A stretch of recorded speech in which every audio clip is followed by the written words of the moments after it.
Ladies and gentlemen, I come to you today to talk about something we've all faced at one point or another. You've been there, haven't you? You've given your heart, your energy, your time, only to realize that someone wasn't invested in you. They were just using you. But don't you dare mistake the mess you're in for the end of the road. When a man uses you, I declare to you today, he will bring you through. There is a profound distinction between being used for exploitation and being used for a purpose, and understanding this difference can be the key to unlocking peace in the midst of life's most painful experiences. Too often, people struggle with the wounds left by others who took advantage of their kindness, trust, or talents. The betrayal cuts deep, leaving a person feeling discarded, undervalued, and lost. But when we take a step back and assess these moments, we begin to see that not all use is the same. Sometimes what feels like misuse by man can be repurposed by God as part of a divine plan. To discern this difference requires wisdom, patience, and the ability to see beyond the immediate pain. When someone uses you in the negative sense, it's often for their gain at your expense. They see your light, your potential, and your resources, and they exploit them for selfish reasons. They might take advantage of your good nature or your willingness to go the extra mile, only to discard you when you are no longer a benefit to them. This kind of treatment is heartbreaking. It leaves scars, both emotional and spiritual, and can cause you to question your self-worth. You might ask yourself, why did they treat me this way? Was I not enough? Did I deserve this? These questions can create an inner narrative of blame and self-doubt, but the reality is this: their actions speak more about their brokenness than about your value. Recognizing that someone's misuse of you is rooted in their own flaws and not in your inadequacies is the first step toward healing. On the other hand, there is a different kind of being used that is tied to purpose. This kind of use feels different, even though it may still involve pain or sacrifice. When you are being used by God, it is never for your detriment, but for the fulfillment of a greater plan. God's use of you is always intentional, refining, and purposeful. It may take you through seasons of discomfort, but it will never leave you feeling discarded. Instead, it positions you for growth, maturity, and alignment with your destiny. The problem arises when people confuse the two. When you are in the midst of being used by man, it can feel like a setback, a betrayal, or a loss. But sometimes God allows those very situations to prepare you for the next chapter of your life. What you perceive as someone taking advantage of you might actually be God's way of pruning and shaping you. The exploitation by man can be the soil in which God plants the seeds of purpose. It's in these moments of hardship that you must ask yourself, what is this teaching me? How is this experience shaping me for what's to come? The process may be painful, but it is not without value. It's important to recognize that purpose often requires sacrifice. You cannot fulfill a great calling without experiencing moments of discomfort, loss, or challenge. But when you understand that these moments are part of a bigger picture, they become easier to endure. For example, think of the people who have hurt you the most. While their actions may have been selfish or cruel, what lessons did you learn through those experiences? Perhaps you learned resilience. Perhaps you learned the importance of setting boundaries. Perhaps you discovered an inner strength you didn't know you had. These lessons are all part of the process of aligning with your purpose. When you are being used for a divine purpose, you might not understand the full picture at first. It may feel as though you're being stretched beyond your capacity, left vulnerable, or even undervalued. But God's plans are always intentional. He doesn't waste pain and he doesn't overlook injustice. What someone meant for harm, God will use for good. This doesn't mean you should tolerate abuse or allow others to continue taking advantage of you. Instead, it means that even in the moments when you've been wronged, there is a purpose greater than the pain. Recognizing the difference between being used by man and being used by God is a journey that requires faith and discernment. It means trusting that even when people misuse you, God is still in control. It means believing that no action, no betrayal, no exploitation is beyond his ability to repurpose. So while the misuse by others may hurt, it can never derail the purpose that God has set for your life. The difference lies in where you choose to place your trust and how you allow those experiences to shape you. When you learn to discern this, you move from a place of bitterness to a place of purpose, and that is where true healing begins. Pain is one of life's greatest teachers, though it often arrives uninvited and leaves scars we wish we could erase. It comes in many forms: heartbreak, betrayal, failure, rejection, and in its wake, it leaves us feeling vulnerable, disoriented, and sometimes broken. But as difficult as pain is, it also has a way of planting seeds of growth within us. The lessons we learn in our darkest moments often shape us in ways that nothing else could. It is in pain that we discover strength, wisdom, and resilience that we didn't know we possessed. The challenge is to shift our perspective, to stop seeing pain as punishment and start seeing it as preparation. Pain has a way of revealing who we really are. When life is easy and smooth, it's simple to project confidence and strength. But when challenges arise, when we're pushed to our limits, that's when the truth of who we are emerges. Pain strips away the illusions we create about ourselves. It forces us to confront our weaknesses, our fears, and the parts of ourselves we've tried to ignore. While this confrontation is uncomfortable, it is also necessary. Growth doesn't happen in comfort zones, it happens in the trenches, where we're forced to dig deep and find out what we're truly made of. Pain also has a way of teaching us lessons that success and ease never could. When we succeed, we celebrate. We feel accomplished, but we don't always reflect on the journey that brought us there. On the other hand, when we fail, when we face rejection or loss, we are compelled to pause and evaluate. What went wrong? What can I learn from this? How can I avoid making the same mistakes again? Pain demands introspection, and through that introspection, we grow. Each wound carries wisdom, and each scar tells a story of survival and resilience. Moreover, pain shapes our character. It humbles us, reminding us that we are not invincible. It teaches us compassion as we begin to understand the struggles of others through the lens of our own experiences. When you've been hurt, you develop a greater sensitivity to the pain of those around you. You learn to listen more deeply, to empathize more sincerely, and to love more generously. Pain has a way of softening our hearts, even as it strengthens our resolve. Another profound lesson that pain teaches us is the importance of letting go. Often we hold on to things, relationships, dreams, expectations that are no longer serving us. We cling to them out of fear or familiarity, even when they're causing us harm. Pain has a way of forcing us to release what we've been gripping too tightly. It shows us that sometimes the very thing we're holding onto is the thing that's holding us back. Letting go is painful in itself, but it creates space for new opportunities, new growth, and new blessings.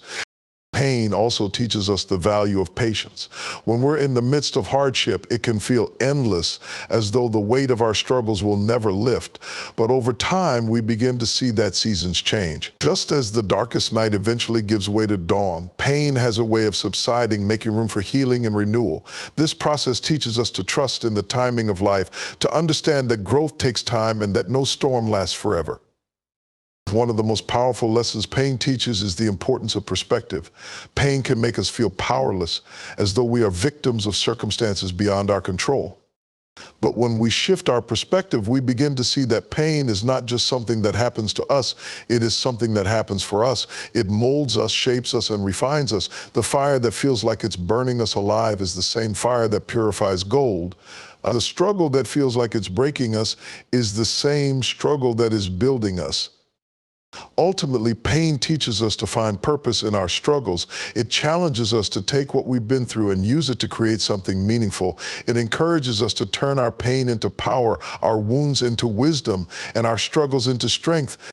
While no one seeks out pain, those who embrace its lessons emerge stronger, wiser, and more prepared to face the challenges ahead.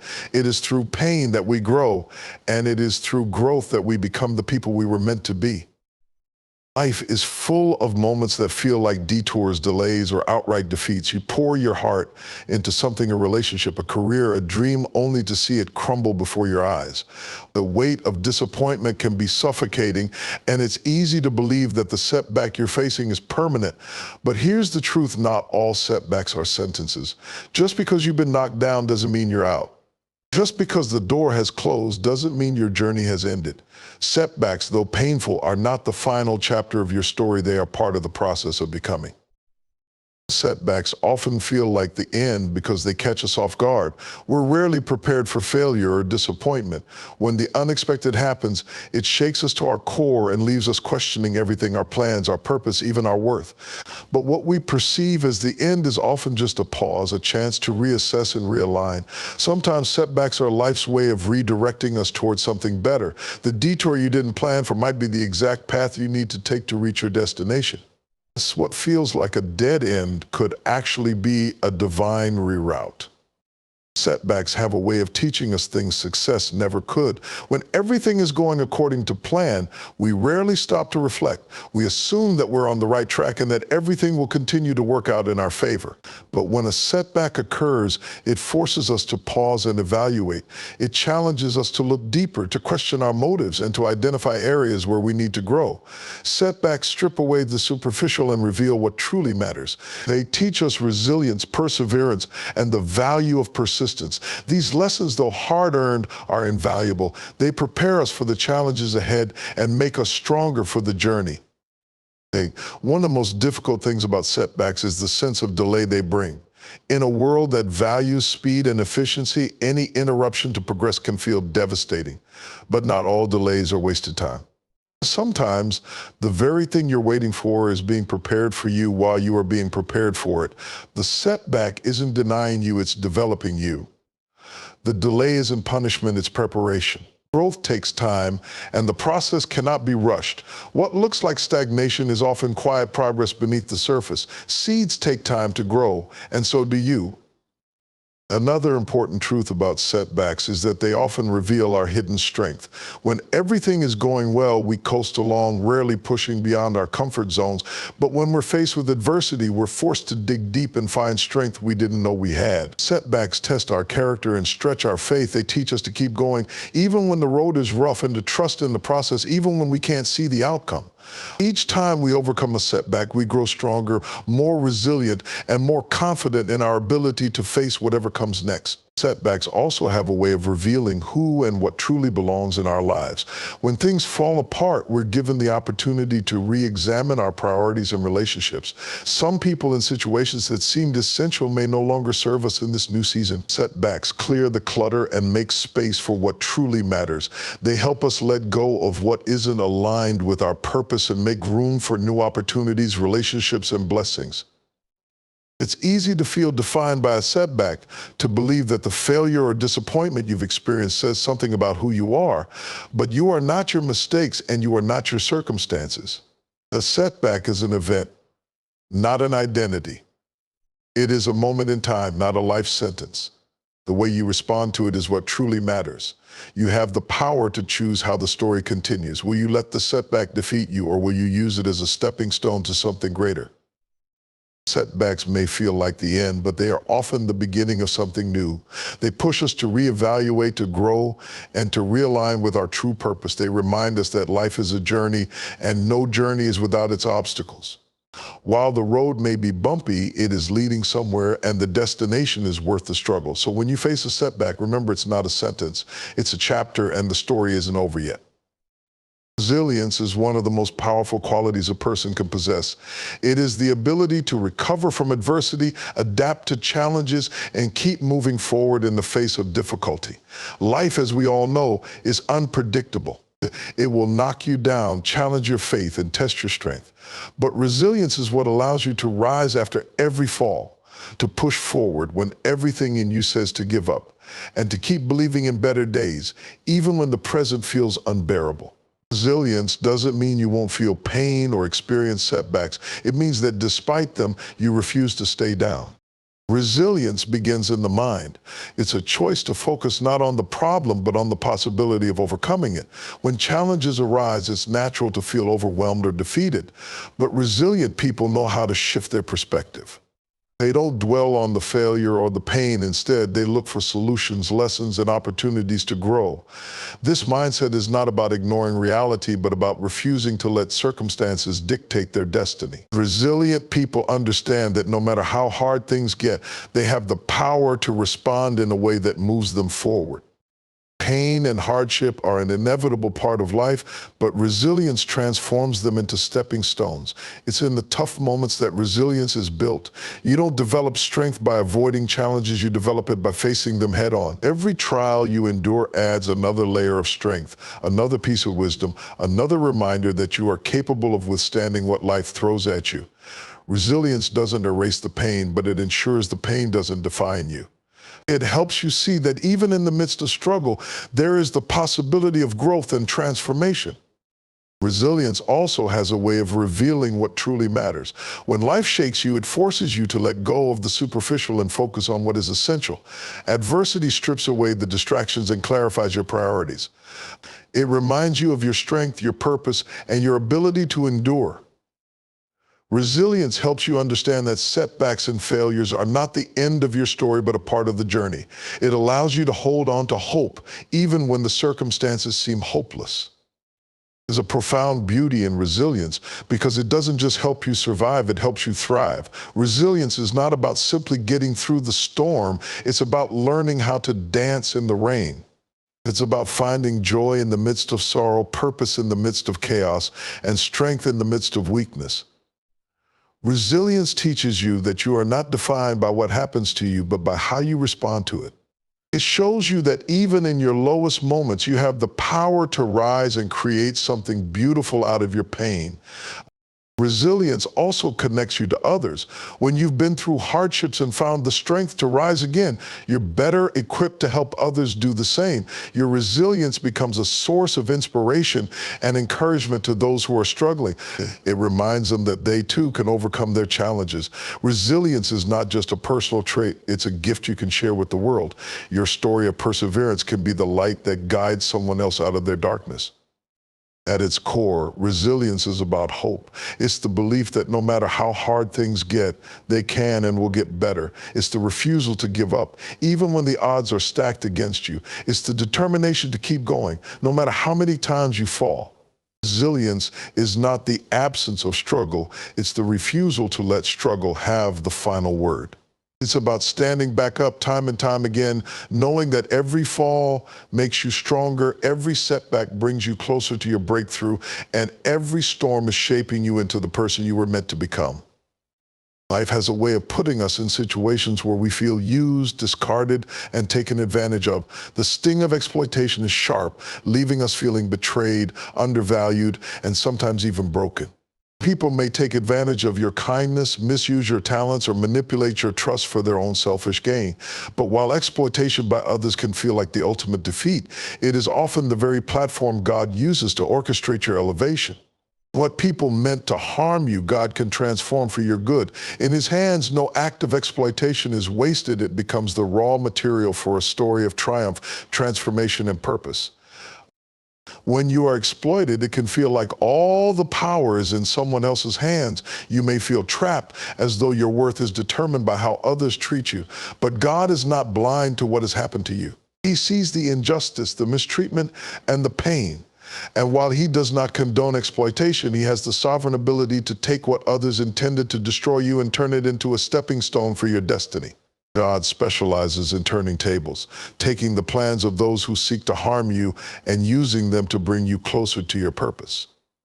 Exploitation often leaves you questioning your worth, but God uses these moments to remind you of who you are in Him. People may see you as a resource to be used up, but God sees you as His masterpiece crafted with intention and value. He allows you to go through seasons where you are misused, not to diminish your worth, but to refine you and prepare you for what's ahead. The pain of exploitation doesn't define you, it shapes you. It reveals your capacity to endure, your strength to overcome, and your faith to trust that God is working all things together for your good. God's ability to turn exploitation into elevation is evident throughout history. Think of Joseph, whose brothers sold him into slavery out of jealousy and spite. In their minds, they were discarding him, ensuring he would never rise above them. But what they didn't realize was that their very act of betrayal was positioning Joseph for the role God had destined for him. The pit they threw him into became the pathway to the palace. Joseph's story reminds us that exploitation is never the end of the story when God is involved. What others mean for harm, God uses to position, promote, and elevate His people. Exploitation has a way of refining your character. It teaches you resilience, perseverance, and the power of forgiveness. When others miss you, it forces you to lean on God in ways you never have before. It strips away illusions of self-reliance and reminds you that your help comes from Him. The people who mistreat you may think they have control over your destiny, but God has the final say. Their actions may cause temporary pain, but they cannot thwart God's eternal plan for your life. The very thing they intended to break you becomes the thing God uses to build you. Elevation doesn't come without challenges. The path to purpose is often paved with hardship, betrayal, and exploitation. But these experiences are not wasted. They are part of the process. Every betrayal teaches you discernment. Every rejection strengthens your resolve. Every act of exploitation draws you closer to God, who reminds you that your worth is not determined by how others treat you, but by His love and purpose for you. The pain you endure in these moments becomes the foundation of the platform God will use to elevate you. God's elevation often comes in unexpected ways. He doesn't just restore what was taken from you, He multiplies it. When God turns exploitation into elevation, He ensures that the pain you experience serves a greater purpose. He prepares a table for you in the presence of those who sought to harm you, not to humiliate them, but to demonstrate His power and faithfulness in your life. He turns the shame of exploitation into the glory of elevation, making it clear that no one can thwart His plans for you. Exploitation may leave you feeling broken, but in God's hands, brokenness becomes the foundation of something greater. He uses the very experiences that were meant to destroy you to propel you into your destiny. Your scars become testimonies, your wounds become wisdom, and your setbacks become setups for the elevation God has planned. What others see as your downfall, God sees as the beginning of your breakthrough. He takes the ashes of exploitation and turns them into the beauty of elevation, reminding you that with Him, no experience is wasted and no pain is purposeless. Trust is one of those fragile and precious things in life. It takes years to build, but can be shattered in a moment. When trust is broken, whether by betrayal, deceit, or disappointment, it leaves a mark on the soul. It creates wounds that make us question not only the person who hurt us, but also ourselves and even our ability to trust again. Rebuilding trust is not an easy journey. It requires vulnerability, courage, and patience. But while the process may be difficult, it is also deeply transformative. Learning to trust again is not just about others, it's about restoring faith in yourself, in life, and in the possibility of healing. Broken trust often feels like losing your footing. It destabilizes everything you thought you knew, shaking your confidence and leaving you feeling vulnerable and exposed. Whether it's a friend, a partner, a family member, or even yourself who has broken that trust, the pain can be overwhelming. You may begin to question your judgment, replaying every moment in your mind, wondering how you missed the signs. The natural response to betrayal is to build walls, to protect yourself from further harm. But while walls may keep out pain, they also keep out love, connection, and the opportunity to rebuild. Learning to trust again requires the courage to lower those walls brick by brick and open your heart to the possibility of restoration. One of the first steps in learning to trust again is acknowledging the pain. Betrayal hurts, and denying that pain only prolongs the healing process. It's okay to grieve the loss of trust and to admit that you've been hurt. But while it's important to feel the pain, it's equally important not to let it define you. The betrayal may have been someone else's choice, but healing is yours. Choosing to trust again is not about excusing the hurt or forgetting what happened. It's about refusing to let that hurt control your future. It's about reclaiming your power and deciding that the pain of the past will not dictate how you live your life moving forward. Rebuilding trust often begins with yourself. When trust is broken, it can leave you doubting your instincts, your choices, and even your worth. You may wonder if you're too naive or if you'll ever be able to discern who is worthy of your trust. But trust starts within. It's about learning to listen to your intuition again, to recognize your value, and to believe in your ability to make wise decisions. Trusting yourself doesn't mean you'll never make mistakes. It means knowing that even if you do, you have the strength to recover and the wisdom to learn.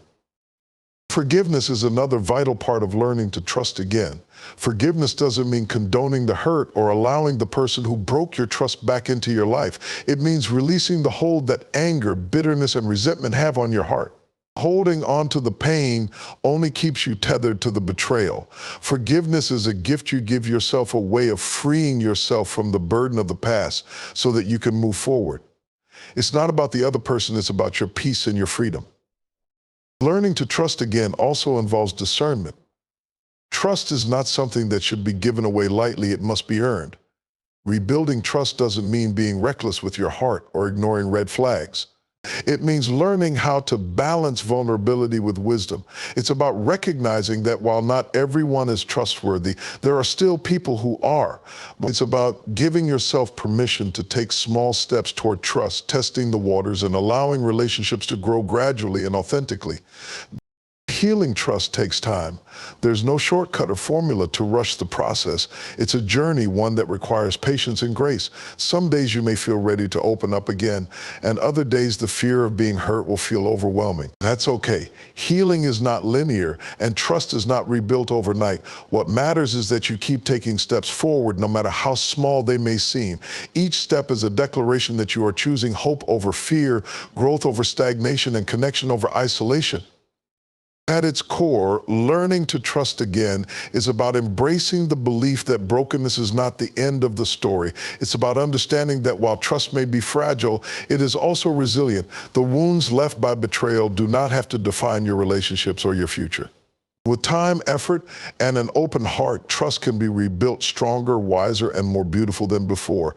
It is not about erasing the scars, but about allowing those scars to remind you of your strength, your growth, and your ability to love and trust again. In the tapestry of life, trust is one of the most delicate yet vital threads that bind us to one another and to ourselves. While betrayal and brokenness may unravel that thread, they do not have to leave the fabric of your life in ruins. The journey to trust again, whether in others, in yourself, or in the goodness of life, is a process of courage, healing, and growth. It is not an easy road, but it is a necessary one, for trust is the foundation upon which connection, love, and purpose are built.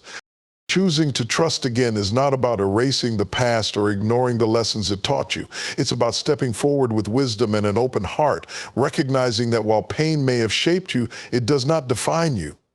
Every scar you carry is a testament to your resilience. Every fear you face is an opportunity for growth. And every small act of trust is a step toward wholeness. In the end, trusting again is not just about others, it is about reclaiming your peace, embracing your strength, and allowing hope to guide you toward the life you were always meant to live.